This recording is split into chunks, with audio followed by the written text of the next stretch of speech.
Hello everyone, very good evening. This is Subham Tandon. As you all know, today is 8th of October and this day is celebrated as Indian Air Force Day, proudly celebrated as Indian Air Force Day. So I am here to celebrate this day with you, all of you. And celebration doesn't mean I am going to cut a cake or I am going to dance here, but I am here to actually I today I thought I should make a video on through which I can uh, give all the informations about the entry schemes and the recruitment drive through which one can join Indian Air Force, because many of the student I have seen who are very excited and very inquisitive. बहुत सारे लोग बहुत excited रहते हैं Indian force को लेके, लेकिन due to lack of knowledge specially from the area from where I belong, क्योंकि मैंने खुद I myself faced lots of problems while preparing for the examinations. So मुझे लगा कि मुझे एक वीडियो बनानी चाहिए जिससे मैं सारे रिक्रूटमेंट ड्राइव के बारे में बता सकूं, जिससे आप इंडियन एयरफोर्स ज्वाइन कर सकते हैं. And before talking about the main subject, I want to briefly explain about the Indian Air Force. Indian Air Force provides you the best platform to explore your life, and uh, actually you have lots of opportunity to do in your life. For example, आप बहुत सारे jobs कर सकते हैं, bank में job कर सकते हैं, बहुत सारे ऑर्गेनाइजेशंस हैं जिसमें आप जॉब कर सकते हैं. सारे जॉब अच्छे भी हैं, even you get high paid salary job. But Indian Air Force provide you a best platform to explore your life and separate yourself from other people. जब आप इसमें जाते हैं तो आप अलग हो जाते हैं सबसे. And specially for girls this is the best platform through which you can explore your life and you can prove yourself. And Indian Air Force also participating in women empowerment by providing girls a very good platform to prove themselves. And almost 1875, I proudly say that 1875 women are working currently on Indian Air Force as an officer, all of them working as an Indian officer. And out of that, this figure 20 are almost working as a pilot. Okay. So Indian air force बहुत सारे opportunity provide करता है जिससे आप join करके अपने life को explore कर सकते हैं. बहुत सारे लोगों को लगता होगा कि एयरफोर्स में जॉब बहुत मुश्किल है या जॉब नहीं होता है. For your kind information, air force में ऑफिसर्स की शॉर्टेज है. Officers actually they want to provide opportunity to join as more as it is possible. But हमारे कंट्रीज में ऐसे बंदे मिलते ही नहीं हैं जिनको वो एज ए ऑफिसर रख सके, या मिलते हैं but very few boys have such a quality to join Indian air force as an officer specially. क्योंकि एसएसपी का जो इंटरव्यू है उसमें वो लोग जिस तरह की क्वालिटीज़ खोजते हैं उस तरह की क्वालिटीज़ बहुत कम लोगों में मिल पाती है. Because most of us spend our life in futile work. कुछ फालतू सारी चीज़ों में टाइम वेस्ट करना हम लोगों को ज़्यादा पसंद है. तो इन सारे ऐसे बंदों की उनको ज़रूरत है जो उनको कुछ रिजल्ट दे सकें. और इसलिए क्योंकि वो किसी को भी नहीं रख सकते हैं. This is the department which require a perfect man. So यहाँ पे क्या है कि शॉर्टेज है ऑफिसर्स की, तो आप इसके लिए जा सकते हैं. अगर आप में क्वालिटी है, आप प्रिपेयर करना चाहते हैं तो आप ज़रूर जा सकते हैं. And starting from the class 12 level, if we talk about the entry scheme, which is an entry scheme for soldiers actually, इस इंट्री स्कीम के थ्रू आप इंडियन एयरफोर्स में एक सोल्जर बन सकते हैं. और यहाँ आपको कोई एसएसबी नहीं देना होता है. Just you have to crack examination and you must crack also, you must pass the physical standard test. Okay, this is known as group X and group Y test, which is on class 12 level. For this you must have physics, maths and English on your class 12 level subjects, and in these subjects you must secure 50% marks, aggregate marks, 50% aggregate marks. Okay, and age criteria you must have below 21 years.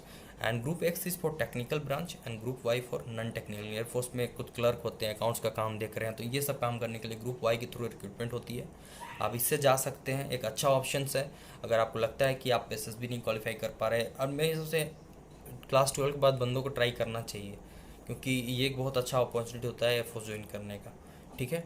And the next entry scheme या the next examination is the best examination to join Indian arm forces, and very few fortune people are able to join it.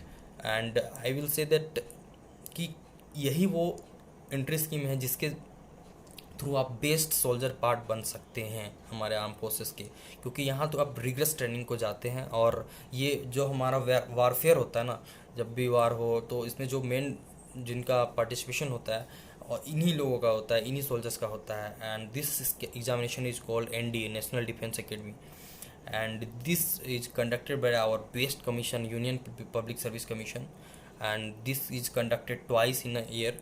And age criteria is 16.5 years to 19 years. And first you have to crack the examination, and when if you shortlisted, then you will get a call letter for the SSB.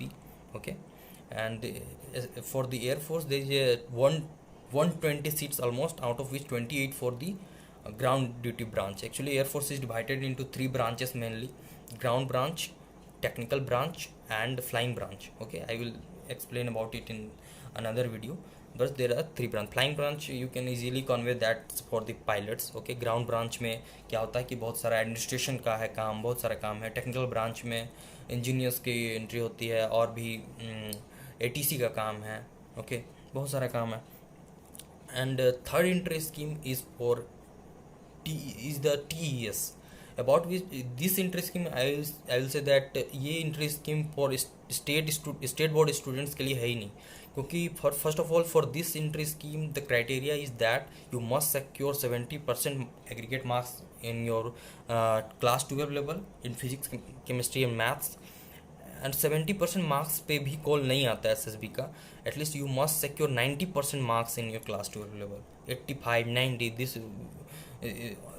these are the cutoffs for this examination to get a call letter for the SSB, क्योंकि इसमें कोई examination criteria है ही नहीं, आपको direct SSB को call letter आएगा। और ये स्टेट बोर्ड्स के बच्चों के लिए होता ही नहीं, क्योंकि स्टेट बोर्ड्स में for example I belongs to Jharkhand, तो झारखंड बोर्ड में 85-90% 12 लाना इट्स ऑलमोस्ट इम्पॉसिबल, या कुछ बच्चों का आ भी जाता है बट मोस्टली का नहीं आता। तो ये एंट्री स्कीम केवल CBSE या ICSE बोर्ड्स के स्टूडेंट्स ही ग्रैब कर पाते हैं इस अपॉर्चुनिटी को। तो क्लास 12 लेवल में इतने ही एंट्री स्कीम है जिसके थ्रू आप ज्वाइन कर सकते हैं। Specially for air force there are another entry schemes through which you can join army और navy. I am only talking here about the Indian air force entry schemes. Okay, so next is the graduation level entry scheme, and just like NDA this is also conducted by Union Public Service Commission, and this examination is known as CDS, Combined Defense Services, through which also you can join Indian Air Force, and this is also conducted twice a year. And age criteria, you must have less than 23 years for the Indian Air Force, and in class 12 level you must have physics and math as as subjects on your subjects. And here also you have to crack the examination, then you have to face SSB, then you will, if you get recommended and merit in, then you will get a 1 year special training on in Air Force Academy Dehradun. Okay, and next entry scheme is the easiest way to join Indian Air Force. Recently I made a video on which I analyzed the examination held of APCAT, Air Force Common Admission Test. This is the entry scheme through which you can join Indian Air Force. Okay, as a pilot, as a ground duty officer, and administrative officer, technical officer. Okay, for this also you must have maths and physics criteria है। Air Force join करने के लिए you must have maths and physics on at least up to class 12। अब graduation में दूसरा subject ले लिया आपने तो कोई बात नहीं, लेकिन क्लास 12 तक आपका मैथ्स और फिजिक्स होना ही चाहिए। ओके, अपार्ट फ्रॉम टेक्निकल, क्योंकि टेक्निकल के लिए इंजीनियर्स ही अलाउड होते हैं आफ्टर ग्रेजुएशन। ओके, यहाँ पे आप this is also conducted twice in year, and this is conducted by air force itself. Air force ही इस एग्ज़ाम को कंडक्ट कराती है, और इस एग्ज़ाम के बाद भी आपको SSB देना पड़ता है, air force SSB, it is called AFSSB। And इसके बाद आप फिर एयरफोर्स एकेडमी ज्वाइन करते हैं। And the next is NCC। This is also another entry scheme on which you don't require to pass an examination. यहाँ पर भी आपको बस you must have NCC Group C certificate.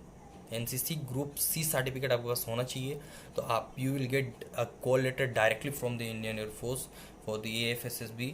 And यहाँ पर भी आप SSB क्वालिफाई करके डायरेक्टली इंडियन एयरफोर्स ज्वाइन कर सकते हैं। Okay, and I don't think NCC certificate सबके पास होता है, बट फिर भी जिनके पास है उनके पास एक गोल्डन अपॉर्चुनिटी है, they get extra chance to face SSB। So these are the entry scheme through which one can join Indian air force. अगर आपको किसी भी पर्टिकुलर रिक्रूटमेंट ड्राइव के बारे में ज़्यादा जानना है तो मुझे कमेंट सेक्शन में कमेंट करके ज़रूर बताएं। एंड अगर आपको थोड़ा भी बेनिफिट हुआ इस वीडियो से तो ज़रूर लाइक करें और सब्सक्राइब करना ना भूलें। एंड मिलते हैं नेक्स्ट वीडियो में।